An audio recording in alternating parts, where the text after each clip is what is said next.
Hello and welcome. This is Gustavo's portfolio review here, and it is now his second time reviewing it. And honestly, in this day and age, having an architectural portfolio is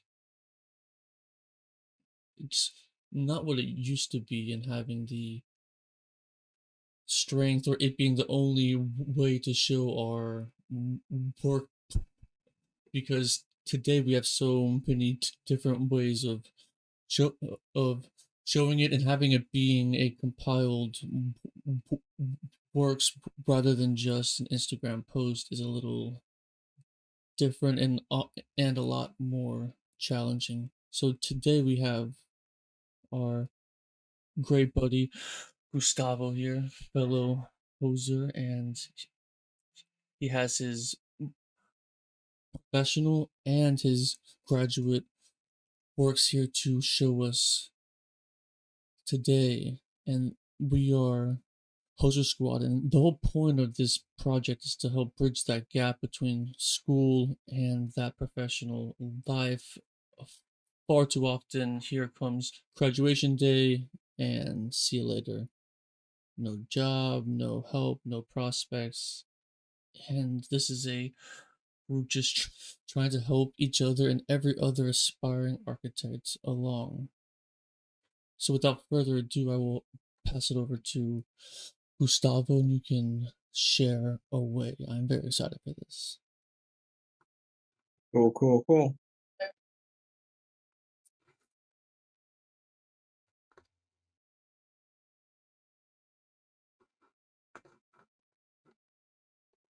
All right, can you guys see that? Yes. Okay.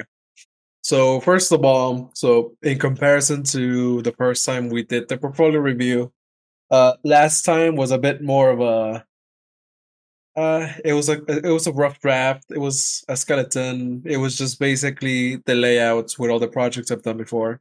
But now I got it down to a little, not little, but a put together booklet that if I would be able to print this out physically and give it to somebody and talk them through it. So nice and simple opening page here. Um, I went ahead and put some of the information that I have on my written resume here on the first page, so that it can serve as a quick introduction to me, show my work experience, show my educational experience, and then the table of contents to show what's going to be displayed here in the portfolio. So the way I set it up, this is all going to be pretty much in chronological order from the first project that I did, one of the first projects I did in grad school, up to the last one. And I decided to put it together to give a sense of it being like different chapters. Like I went ahead and did a short description of what the project was at the beginning of the page here, and showed some of my early sketches for the project here to serve as a little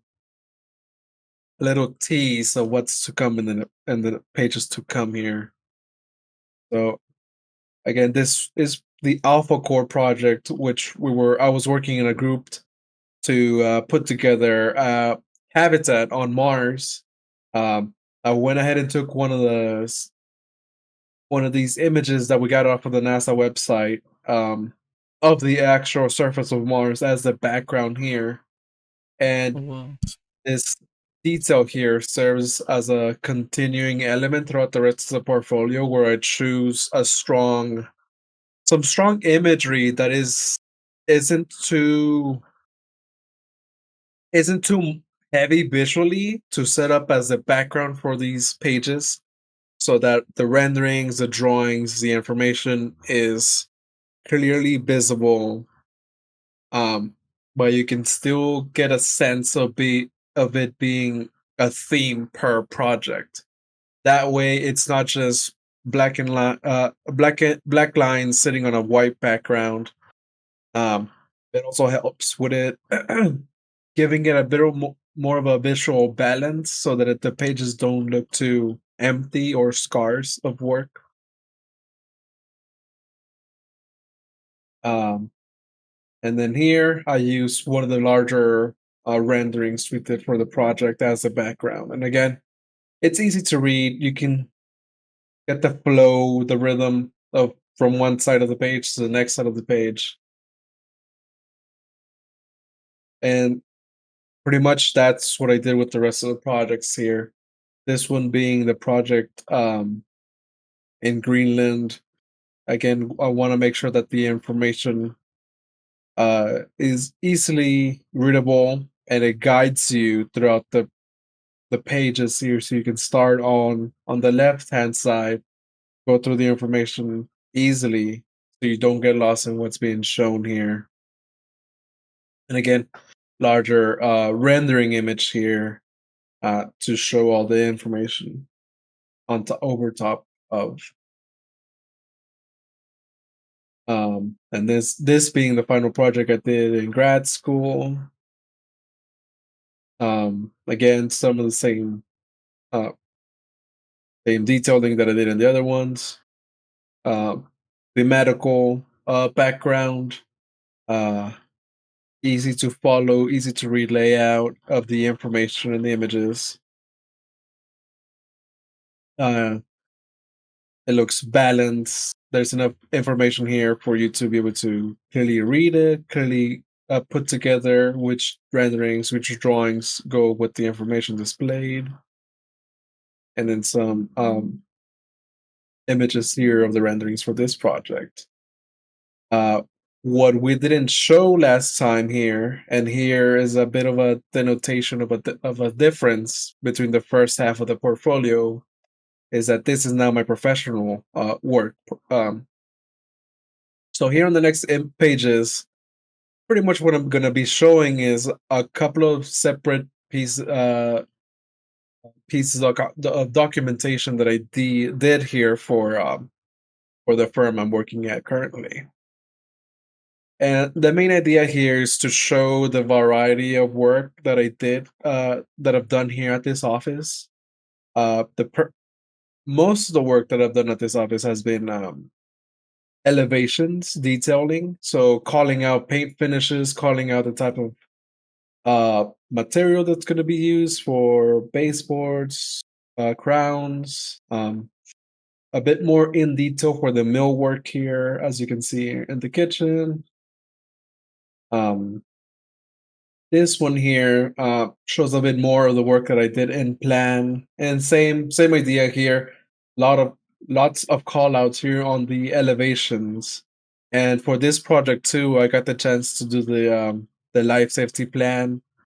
So that was interesting, and it's a good show of the variety of the work that I've been able to do here. So I know how to do elevations, I know how to do plans, I can do life safety drawings as well. And then this one here too. Again, just to wrap it up, I can do. I did here the exterior elevation of the project, and did the interior elevations for this as well. And here at the end of the portfolio is the work that I've done for my family business, the cabinet business. And for this one, I chose to just show a single project, since it's basically the same idea that I for my family business. I put together a drawing set that includes a plan. For example, this one here being a walk-in closet. So I put together the plan, and then from there I draw out all the elevations with the callouts as the client requested, and that's pretty much it.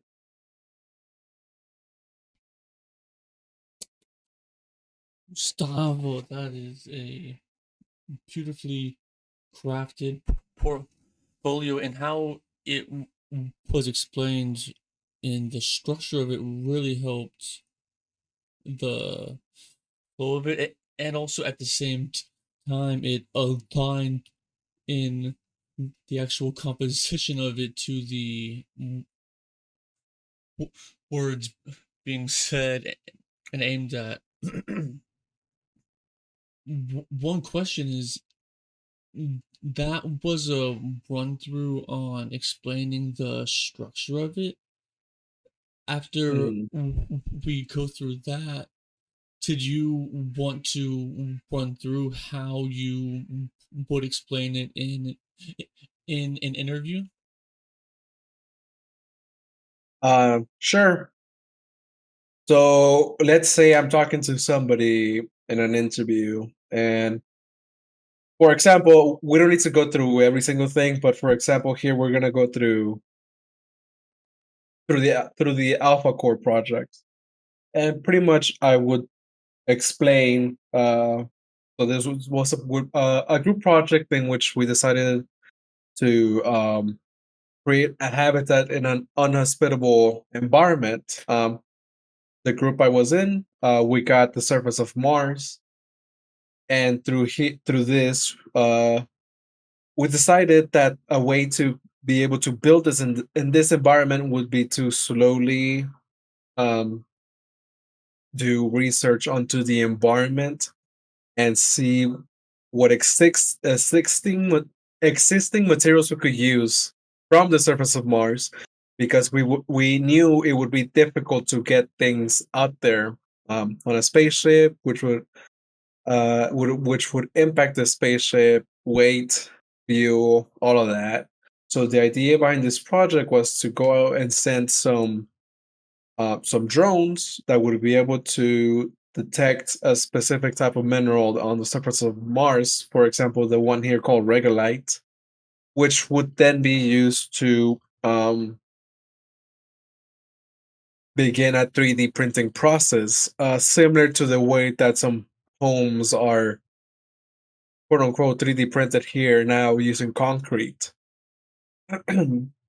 So the idea behind this would be that we would have an initial single home um, built this way, and then we would use those same drones that originally found the material to go out and inspect the environment and follow the veins of this material here, and then from there build up on the house, from a house to a second house to a larger habitat, and then up into a larger colony, using the idea of aggregation here. So there's a method to the way the habitats are gonna um, expand themselves, and at certain points they would start making additional buildings aside from just the habitats, such as greenhouses, um, and more leisurely like spaces that you would require once a large enough amount of people are in these colonies. Um, and yeah, here's a diagram of that original point of construction where the drones we deployed, they would begin excavating based on where they have found the materials, and they would start to print out the habitats, and then from there it will go on, continuing its aggregation until it builds up to the larger colony as in here. Wow.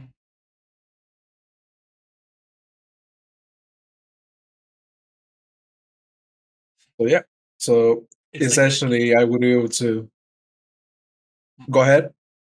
it's like a growing building that grows as it needs and as it can. Yeah.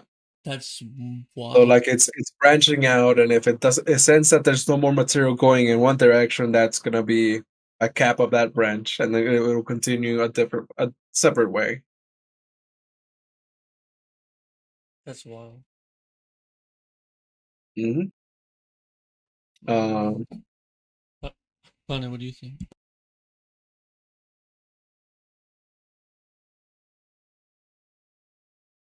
Well, I think it's a pretty great portfolio that showcases your graduate. I believe it has both undergrad and grad, and then as well as the cabinetry that you're family does. What I didn't see was like a work sample, but I know that sometimes that's separate from the portfolio, and it could just be like a CD you print. Yeah, like a CD that you print from a previous position that you bring along. Doesn't have to be in your portfolio, unless I missed that. So yeah, these drawings here are the ones from the firm I'm working at now. Okay, okay, yeah, that's the. For some reason, I thought that was the same as the family cabinetry, but now I Mhm. see it's not. Yeah, because I mean, I am doing elevations, and a lot of the stuff that I do for the firm I'm at right now is elevations, and mainly what I do for the family business is drawing those cabinets elevations. Oh, I see. Yeah. Oh yeah, it's just a bit of a little difference where here it's more showing what the finished product's gonna look like in like a wall, a room, a kitchen, um, and then for example, these are essentially like hotel units, and I was able. My job here was to put together the different plans here, like the reflected ceiling plan, electrical plan, flooring, and properly label all those materials, and then do the elevations for all the rooms within the unit, and label light the materials and the finishes that would go in each unit like this. Um, Okay. and then on a bit of a standout was the life safety plan here. This is uh, the only one I've done like this at the firm I'm at right now. I mean, I did it for the first and second floor, but I'm showing this one here because it has a better, cleaner look, and it's the one pretty much for the units I worked on.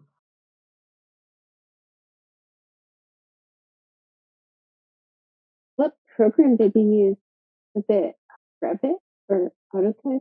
So I was using AutoCAD for these, but I was working with so my boss would get some Revit files of essentially like the shell of the building, and then turn those into CAD files, and then I would get into those, start putting things together, and then detailing them and labeling them out as needed. Okay. So it was a bit of a process, but I mostly used AutoCAD for these. Yeah. And how about for the cabinetry? Was that also AutoCAD? So yeah, for the cabinets it's AutoCAD since it's pretty straightforward. Um, don't need to make it too complicated. Okay. Well, I think what you've shown so far is great. Um, you've shown work experience, like basically one project from each kind of role, like undergrad, grad, family business, as well as your current role. And then Mhm. you'll have your resume at the front. I'm trying to remember what your portfolio looked like before. And I thought I remembered yours was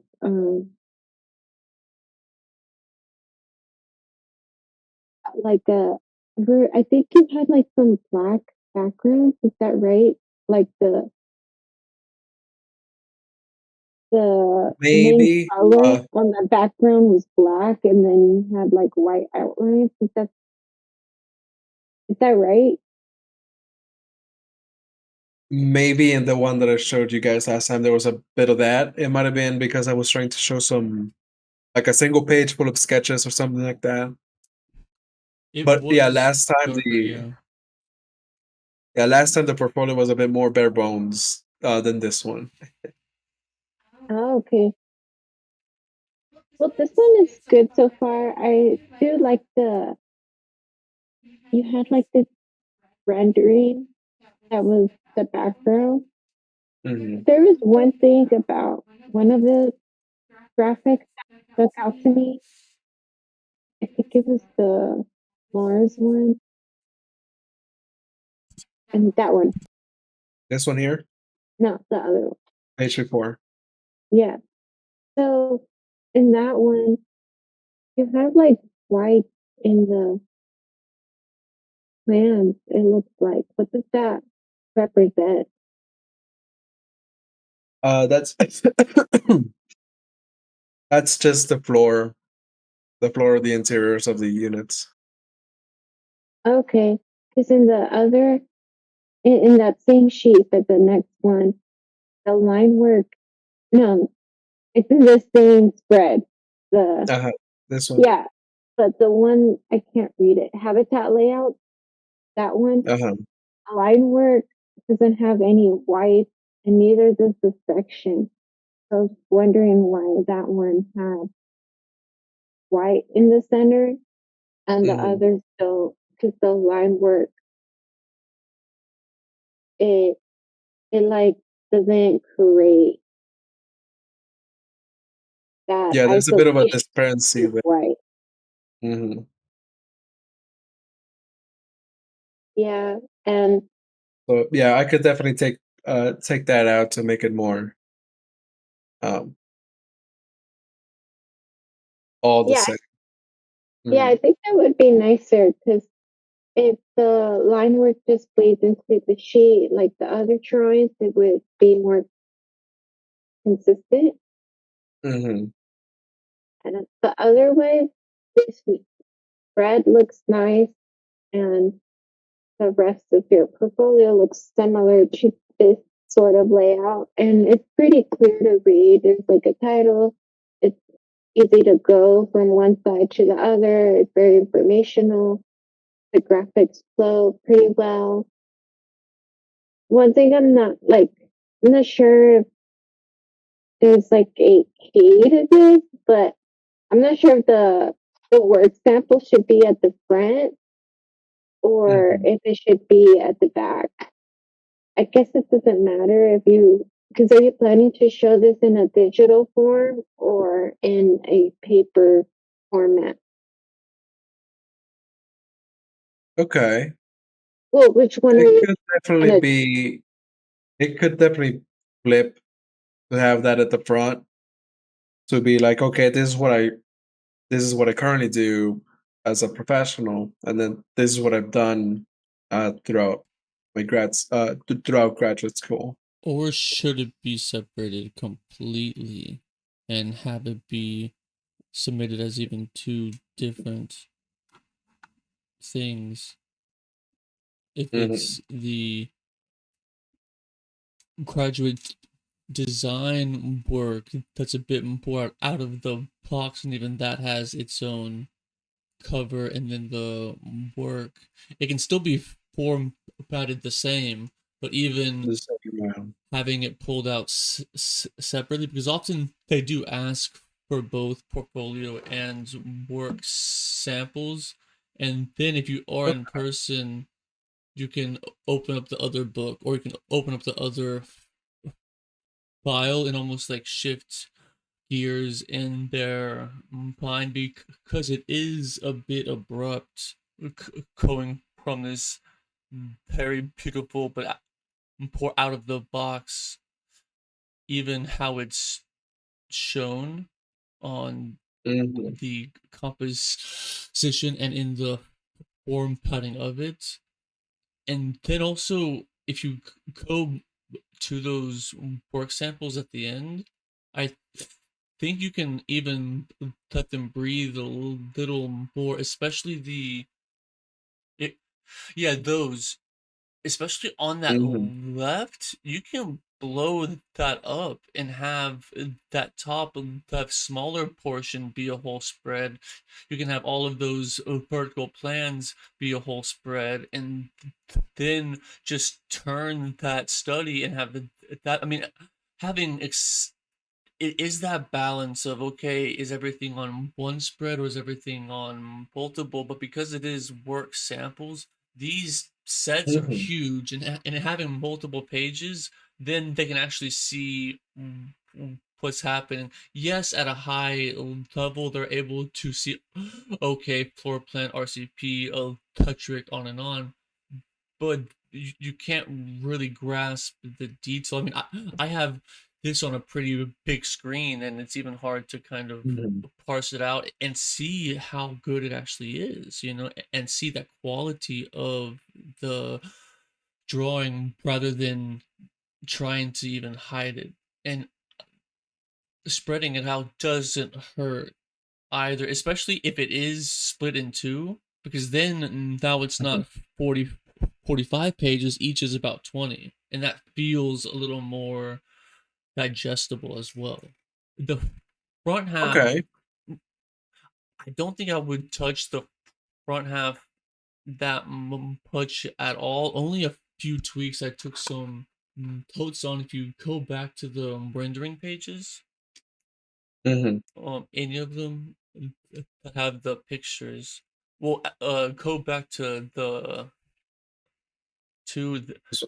yeah, here also you don't need all of that black on the bottom, and honestly, my eye is drawn to that too much, and it's like this floating Hmm. blackness in the middle. If it was rooted on the bottom of the screen and the whole thing bled through, or you can even like crop it up just a small bit so it's a smaller black sliver, and the aspect ratio doesn't always have to be the exact same every time either, so Hmm. just because this has the black on there and it has its purpose, it is a bit heavy, and especially with the background being so light. And then Yeah.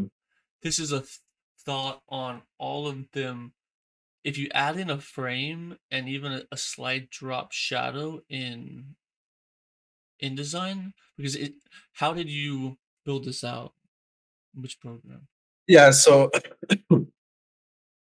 everything's pretty much put together or made in Illustrator, Photoshop, and then brought into InDesign. Perfect. That's the pro approach.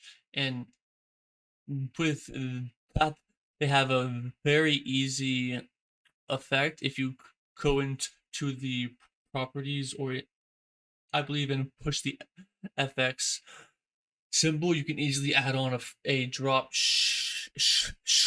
shadow, and then you can add a Mhm. stroke on it to add a frame. That's for personal preference, but it pops off the page just a little bit more, and it's a bit crisper instead of being flat. And if you go to the other pages with renderings, I thought it would pop off a lot more, even on those photos, but especially Yeah. Yeah. here, it blends a Hmm. little bit with that background, and having the frame and the slide drop shadow on it will pull them for because the top three already appear on the front plane, but then the other three are kind of being pushed in and out of that perspective in that Of the ocean. background. Yeah. Yeah, yeah. And then even pull that exteriors up above the whites. Because I don't know why, but my eye is in conflict, and it looks as if it's underneath the horizon. And if it was on it would appear as if it's resting. Maybe it's the white, but this is also like really nitpicky stuff, because this is Hmm.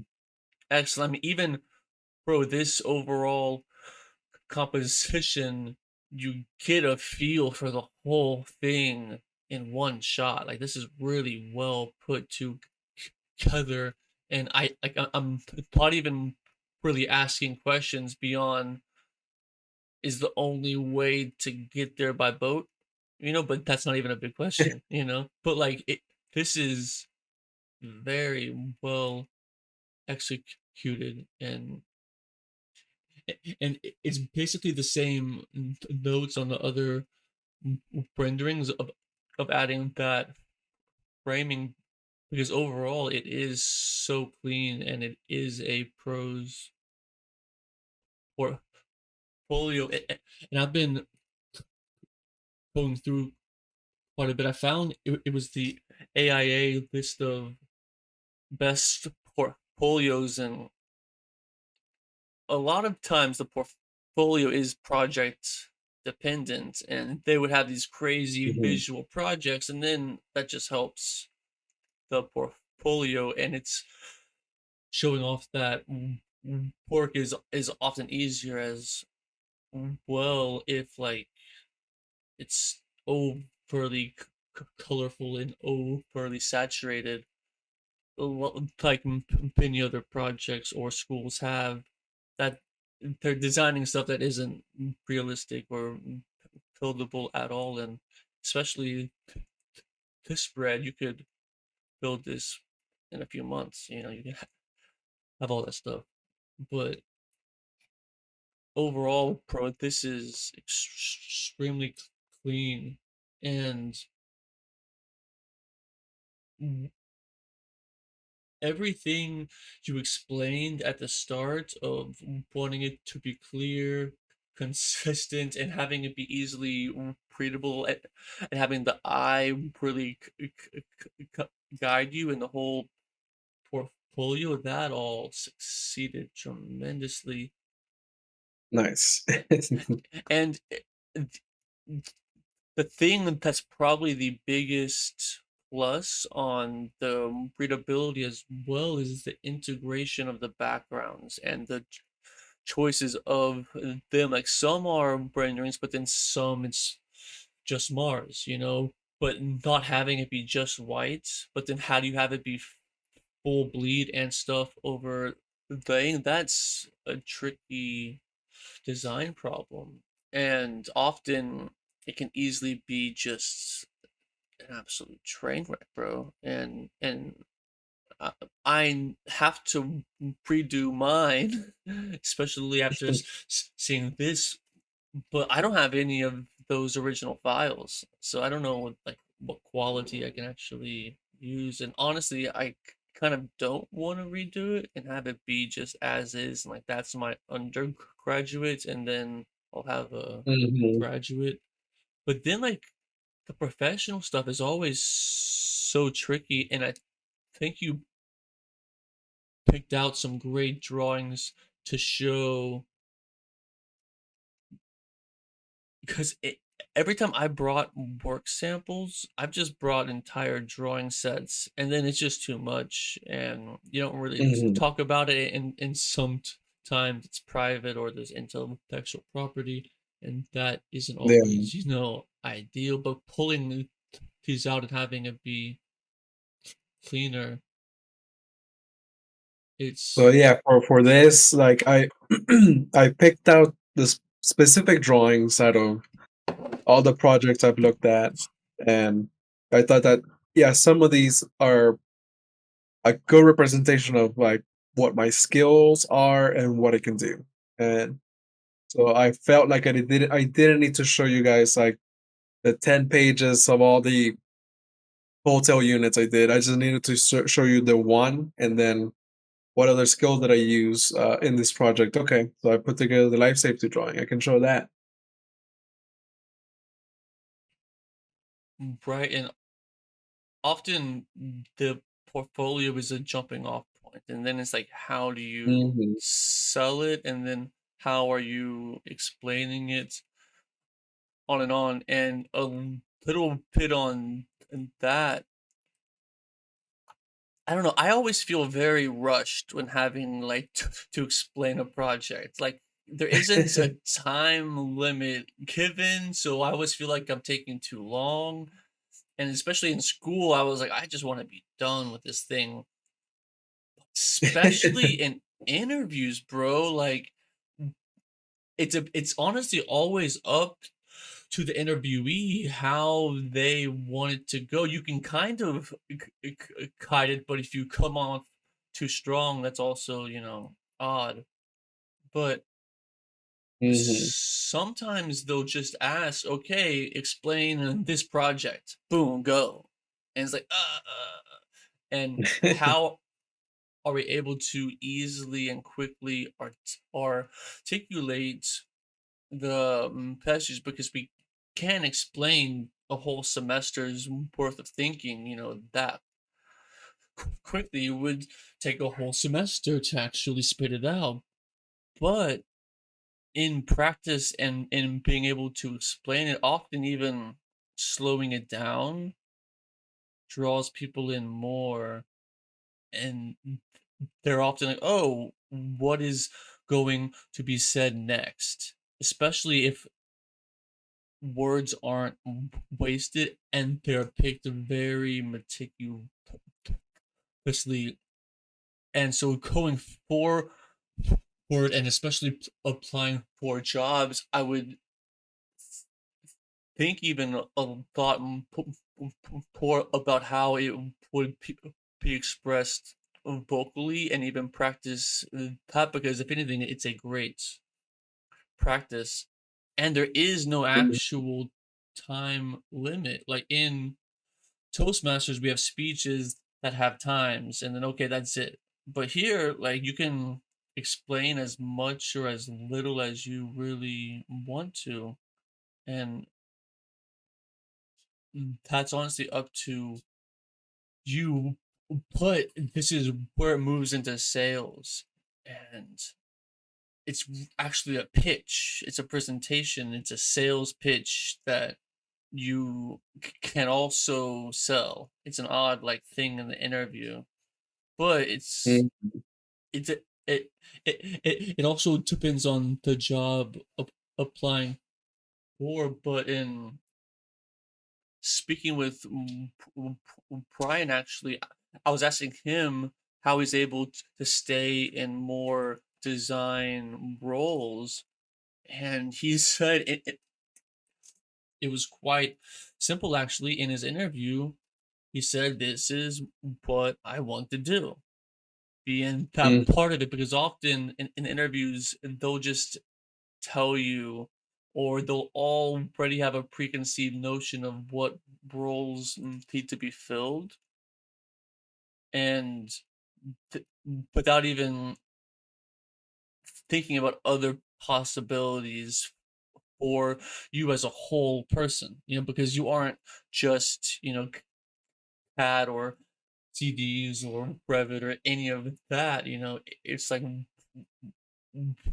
what actually can you provide to the world? And one other thing on interviews is I heard this great question, and it was phrased like this, and it's for you to ask them basically at the end, and it's, if you were to hire me today, what role do you see me best fitting in? And the Okay, okay. and the reason that works so well is because they already start thinking as if you're already hired,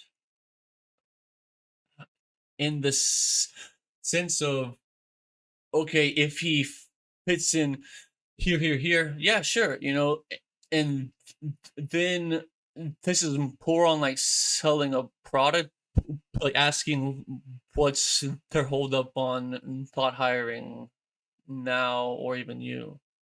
But that's like poor sales and pressure. But in interviews, like, just being us open and asking them questions, that's almost not reverse psychology, but it's like pushing it, instead of just being like, oh yeah, I would work here, because also you are interviewing them as well if you want to work Mm. there. Yeah, because you got to get to know the place you're trying to be at. Because the goal is to be there for a while. Right. Bro, I'm on Mhm. a project now. Whenever I started at this firm, I've been at 2.5 years, and it's hopefully completed in October. Like, it's Nice. just so slow. But what is your application game plan? What are you thinking? So what I've already started to do is Well, I went on Indeed and did a whole profile there, so I'm looking on there, and then I went through the AIA list of architecture firms here in Dallas, since Right. I'm gonna be here for the foreseeable future. I just went through theirs, through that list. I'm looking at different firms, going through their websites, looking at their career career tabs, and looking at available positions that they're looking for. So for the most part, I'm planning on either looking at those firms on the list and sending out my portfolio through there, or looking at the postings that I can find through Indeed and see how that goes. Right, and don't even settle for just one job posting website or one profile. But bro, it is like this weird online application reverse minefield. Like nothing blows up. Like Yeah, there's just a big sea. And then us in architecture, there's also all of those system and software architects that gung up yeah, all the that's the thing with SEO. yeah, because you look at if you look on what's the other website LinkedIn. uh, on Um, LinkedIn, yeah. I was looking at their on there earlier today, and it's all like software engineer or yeah, software architect and all of that. right. And it's really difficult. But I should have gone into computer science. I know. Yes and no. It's even more isolating than architecture is. But one method also, I mm, whenever I moved out to LA, I was unaware of most of the firms out here, and I just Mhm, started looking at all of the lists of like top 10, top 20, whatever. But then also in just areas of town, I would open up Google Maps and be like architects and see what pops up. Architecture firm, design firm, like people pitch themselves in different ways, and often they are smaller mhm, firms, and especially if they are under 10 people, it's the owner who's also hiring. So they're yeah, busy, and for the most part, smaller firms don't really post unless they need to. And I actually found about half my interviews and my job through blind applications. Just like finding some email off of some website, off of L- LinkedIn, even, and just casting as wide of a net as possible yeah, and just seeing kind of what happens, because this is an odd market, but people are building still all over the place and they have mhm, to have that done. And so it definitely is discouraging trying to find a job, because it's like complete unknown, and then boom, you have a job and it's over, and you can't even really like celebrate because you have to get to work now.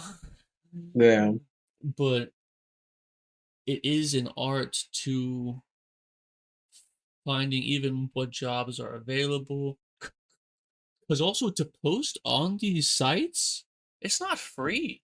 Like all these companies pay to have these postings up. I mean, I had no mhm, clue. It makes sense, but I just had never thought about it. How, oh, if you want to hire somebody, you have to pay a few $100 or whatever it is per month just to have it up. So hopefully, they come calling. And having that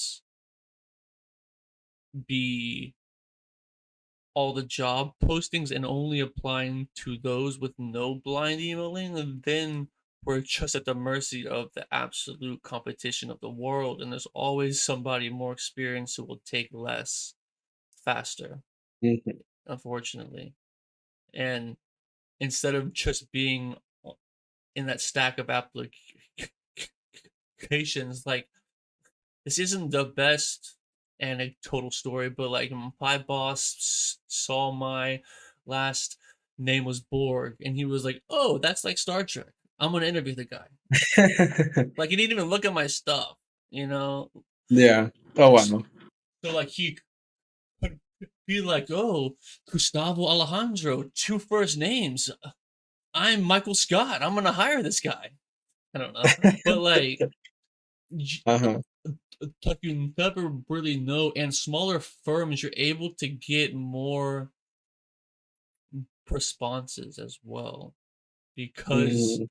people are on it. They're busier, but there's more responsibility to like checking their emails instead of not. But overall, bro, incredible portfolio. And I know the job hunt is a sticky wicket in a very thick forest to try and chop ourselves through to try and find some Mhm. kind of a job. Yeah, it's definitely not gonna be easy, but I gotta get to it. Oh yeah, bro. Best of luck. And a- any other thoughts, buddy? Well, yeah, I didn't get to ask Gustavo what kind of role is he looking for. Well, probably a medium to larger office. Where I'm at right now is a small office, and I've been here pretty much for 2 years. Mm, I think I've gotten what I'm gonna get out of working here, experience wise, and I do need to work on more, not only experience for myself, but the experience like towards the for the for NCAR, for the AXP, all of that stuff, so I can continue working towards my license. So I feel like starting to work at a bit of a bigger place where there's more people, different types of projects I could look at. I think that's what Well, I'm going to look for. well, are you looking to get into production, visualization, interior, um, project management, or those are more like roles? Or Mhm. also you could look at what type of building, like healthcare. So there's healthcare, there's education, residential, retail, commercial. Because I read something how if you're specific, you can actually get more luck that way. Mhm. Yeah, because I So think I've heard that going into like the medical projects and stuff like that, that's like certified um opportunities, because there's always going to be people making hospitals and all of that. Um yeah, so I guess from for me, I'm still fairly new to the career path, so I wouldn't mind just trying out the different um areas.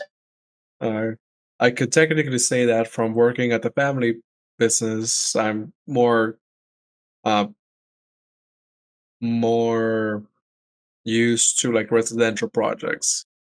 Over here at the firm I'm at right now, I can say it's more commercial, but it's a bit all over the place. Like we're working on a music venue, we're working on some warehouses, we're working on a hotel. So there's a little bit of everything there, and I think I'm trying to figure out, okay, so what do I want to sink more time into? Um, at least for now, I haven't looked at anything. I don't have any experience in education or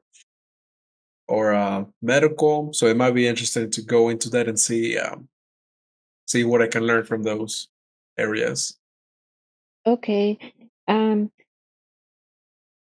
so if you're looking for a position and like say, because you could probably change your resume to both types, like what you're comfortable in, like residential, Hmm. um, sort of residential commercial. You could cater your resume to that and cater your portfolio to that.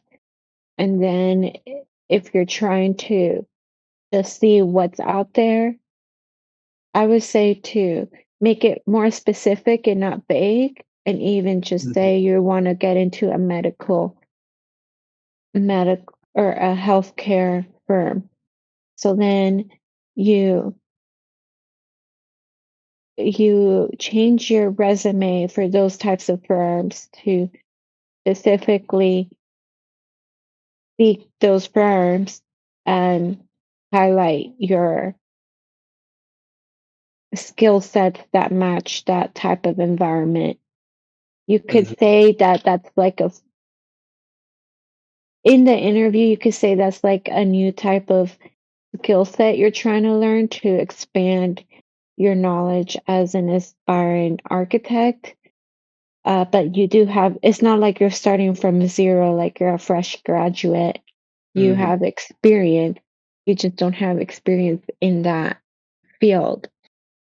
Um, and say that you're looking to get, I would say that like with healthcare, um, it might be a good idea to start in production.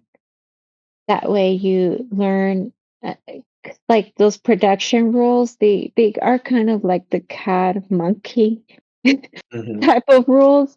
But I mean, I feel like there's no way to escape that. I feel like everyone needs like, at least like a couple years of that, maybe Yeah.